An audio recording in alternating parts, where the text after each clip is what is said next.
আজকে তোমাদের যে বিষয়টি নিয়ে আলোচনা করব সেটি বচনের অধ্যায়ে খুবই গুরুত্বপূর্ণ একটি বিষয়। সেটি হচ্ছে পদের ব্যাপ্যতা, ডিস্ট্রিবিউশন অফ টার্মস। পদের ব্যাপ্যতা বলতে কাকে বোঝায় বা পদের ব্যাপ্যতা জিনিসটা কি সেটা আগে আমাদের বুঝতে হবে।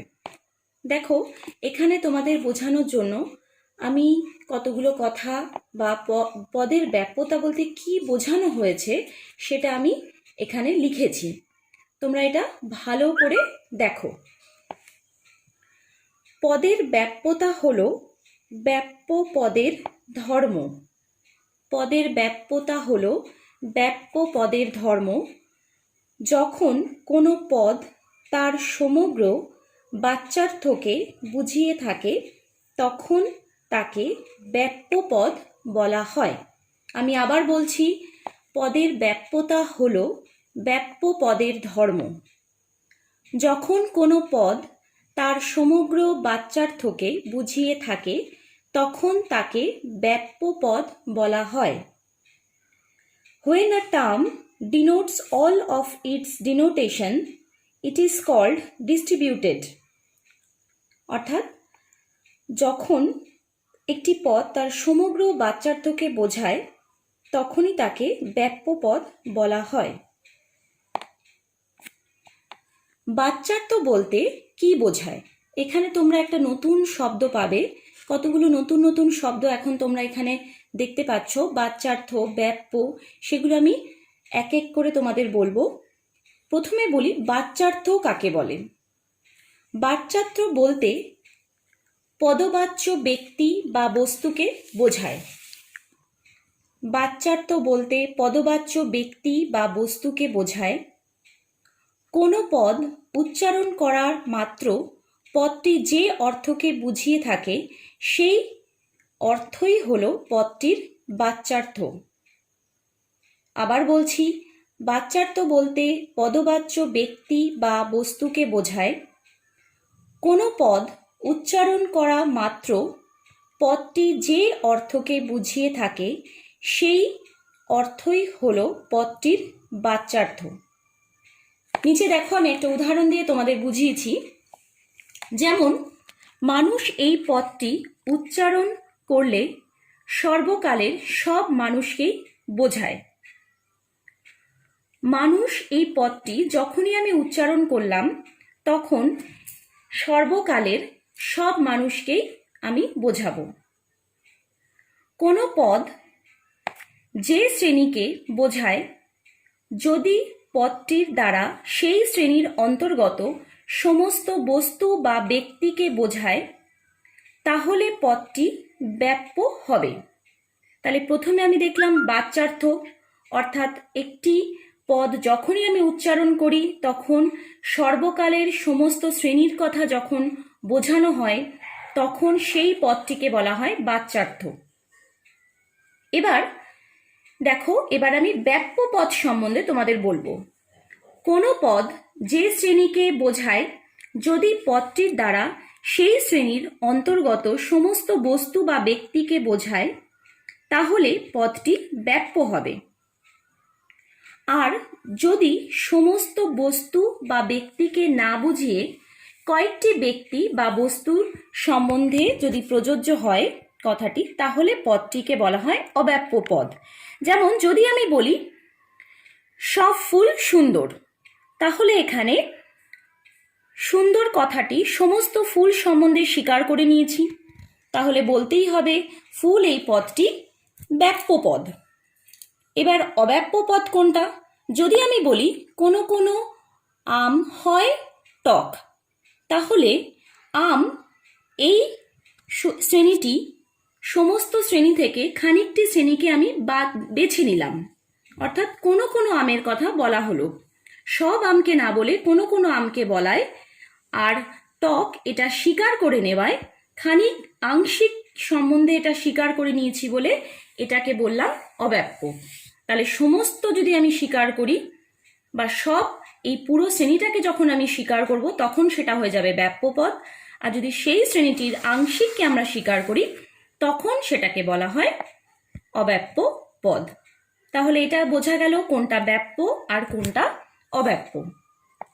এবার আমরা চলে যাব, আমরা এখন দেখব এ ই আই ও বচনে কোন পদ ব্যাপ্য আর কোন পদ অব্যাপ্য। আমরা আগেই পড়েছি বচনের শ্রেণীবিভাগে, আমরা দেখেছি বচনের চতুর্বর্গ পরিকল্পনায় আমরা দেখেছি আমরা 4 প্রকার বচন পেয়েছি, এ ই আই ও, সামান্য সদর্থক, সামান্য নঙর্থক, বিশেষ সদর্থক এবং বিশেষ নঙর্থক। এবার এই বচনের ক্ষেত্রে কোন পদ ব্যাপ্য আর কোন পদ অব্যাপ্য সেটা এবার আমি তোমাদের আলোচনা করব। দেখো, প্রথমেই আমি নিয়ে নিয়েছি এ বচন অর্থাৎ সামান্য সদর্থক বচন। প্রথমে আমি একটা উদাহরণ নিয়েছি, দেখো, সকল মানুষ হয় মরণশীল। ভালো করে দেখবে, দেখো উদাহরণটা নিয়েছি, সকল মানুষ হয় মরণশীল। এটি একটি এ বচন, আমরা সবাই এটা বুঝতে পারছি যে এটি একটি সামান্য সদর্থক বচন।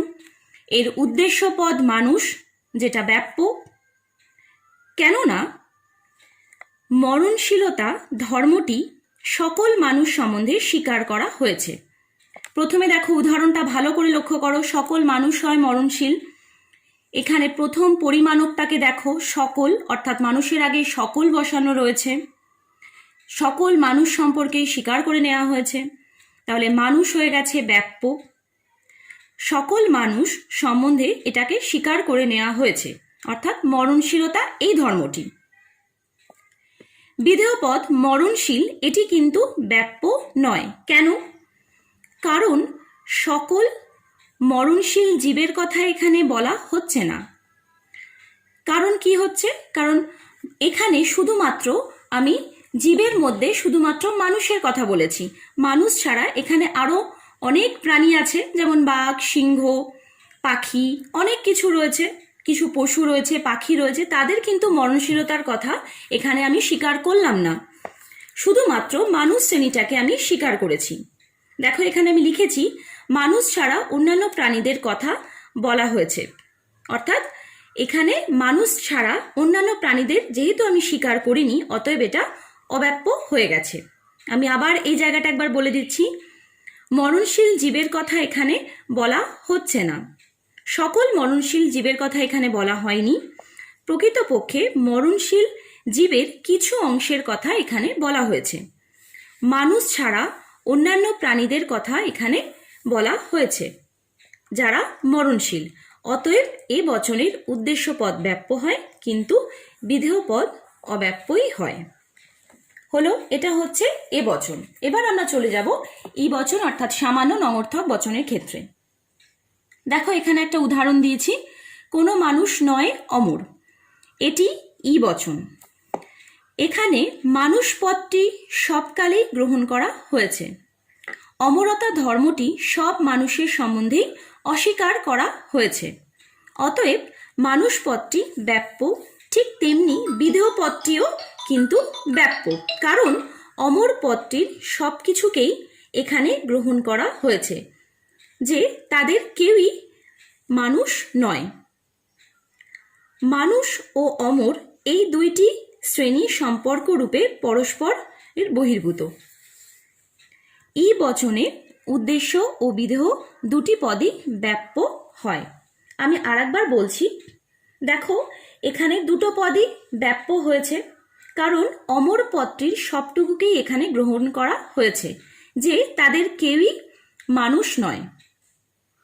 মানুষ ও অমর এই দুটি শ্রেণী সম্পূর্ণরূপে পরস্পরের বহির্ভূত, অর্থাৎ কি বলতে পারি, মানুষ শ্রেণীর সকলেই অমর শ্রেণীর বাইরে পড়ে, আবার অমর শ্রেণীর সকলেই মানুষ শ্রেণীর বাইরে। অতএব ই বচনে অর্থাৎ সামান্য নঙর্থক বচনে দুটি পদই ব্যাপ্য, অর্থাৎ উদ্দেশ্য ও বিধেয় পদ দুটি পদই ব্যাপ্য।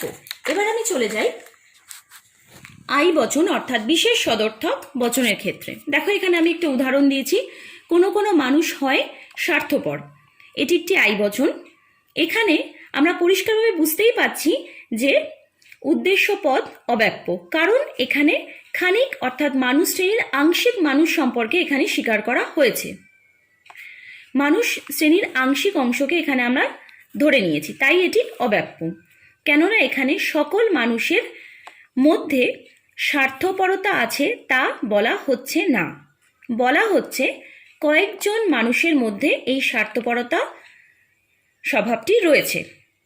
তেমনি বিধেয় পদটিও অব্যাপ্য, কেননা স্বার্থপর শ্রেণীর সবটুকু এখানে গৃহীত হচ্ছে না।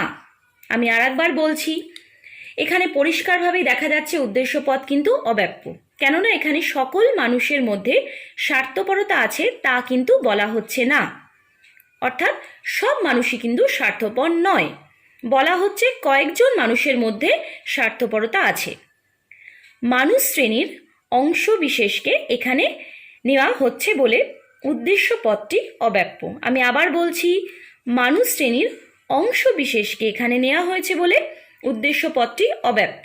ঠিক তেমনি বিধেয় পদটি অব্যাপ্য, কেন? স্বার্থপর শ্রেণীর সবটুকু এখানে গৃহীত হচ্ছে না, তাই আই বচনের উদ্দেশ্য ও বিধেয় দুটো পদই অব্যাপ্য। এবার আমি চলে যাই ও বচন অর্থাৎ বিশেষ নঙর্থক বচনের ক্ষেত্রে। কোনো কোনো মানুষ নয় ভালো, এটি একটি ও বচন। এখানে স্পষ্টতই উদ্দেশ্য পদটা অব্যাপ্য, কিন্তু বিধেয় পদটি এখানে ব্যাপ্য। কেন? এবার আমি তোমাদের এটা ভালো করে বোঝাই। ভালো হওয়া এই গুণটি কিছু মানুষের বেলায় সম্পূর্ণভাবে অস্বীকার করা হচ্ছে, অর্থাৎ ভালো এই গুণটি কিছু মানুষের সম্পর্কে সম্পূর্ণভাবে অস্বীকার করা হচ্ছে। ভালো মানুষ শ্রেণীর মধ্যে ওই মানুষগুলো কিন্তু পড়বে না, তারা বাইরেই পড়বে। অতএব ও বচনের উদ্দেশ্য পদ অব্যাপ্য, কিন্তু বিধেয় পদটি ব্যাপ্য। আমি আবার বলছি, দেখো এখানে ভালো করে দেখো, কোনো মানুষ নয়, কোনো কোনো মানুষ নয় ভালো, এখানে স্পষ্টতই আমরা উদ্দেশ্য পদটি অব্যাপ্য দেখছি, বিধেয় পদটি কিন্তু এখানে ব্যাপ্য। ভালো হওয়া এই গুণটি কিছু কিছু মানুষের বেলায় সম্পূর্ণভাবে অস্বীকার করা হয়েছে। ভালো মানুষের শ্রেণীর মধ্যে ওই মানুষগুলো কিন্তু পড়বে না, তাদের বাইরে পড়বে। অতএব ও বচনের উদ্দেশ্য পদ অব্যাপ্য এবং বিধেয় পদটি হচ্ছে ব্যাপ্য। তাহলে আমরা দেখতেই পাচ্ছি, উপরের এই আলোচনা থেকে বুঝতেই পাচ্ছি যে এ বচনের উদ্দেশ্য পদ ব্যাপ্য কিন্তু বিধেয় পদ অব্যাপ্য। ই বচনের উদ্দেশ্য ও বিধেয় উভয় পদই ব্যাপ্য। আই বচনের ক্ষেত্রে উদ্দেশ্য ও বিধেয় দুটো পদই অব্যাপ্য। ও বচনের ক্ষেত্রে উদ্দেশ্য অব্যাপ্য এবং বিধেয় ব্যাপ্য। তোমাদের এই পুরো জিনিসটা বোঝানোর জন্য, অর্থাৎ তোমাদের মনে রাখার জন্য, দেখো এখানে আমি একটা সংক্ষেপে একটা সংকেত লিখেছি, ভালো করে তোমরা দেখো। এ বচনের পাশে আমি লিখেছি এস, অর্থাৎ এ বচনের সাবজেক্ট অর্থাৎ উদ্দেশ্য পদ ব্যাপ্য। ই বচনে দেখো লিখেছি বি, অর্থাৎ বোথ, অর্থাৎ সাবজেক্ট অ্যান্ড প্রেডিকেট দুটোই হচ্ছে ব্যাপ্য হবে, অর্থাৎ ই বচনের উদ্দেশ্য ও বিধেয় উভয় পদই ব্যাপ্য। আই বচনের ক্ষেত্রে এন লিখেছি, অর্থাৎ নান, অর্থাৎ কোনো পদই ব্যাপ্য নয়। ও বচনের ক্ষেত্রে দেখো আমি পি লিখেছি পাশে, অর্থাৎ প্রেডিকেট। এই ও বচনে শুধুমাত্র বিধেয় পদটা ব্যাপ্য। তোমাদের সুবিধার্থে দেখো এই ছোট্ট করে সংকেতটা আমি লিখেছি, তোমাদের ভবিষ্যতে এটা কাজে লাগবে। তোমরা এই পোর্শনটা খুব ভালো করে পড়বে।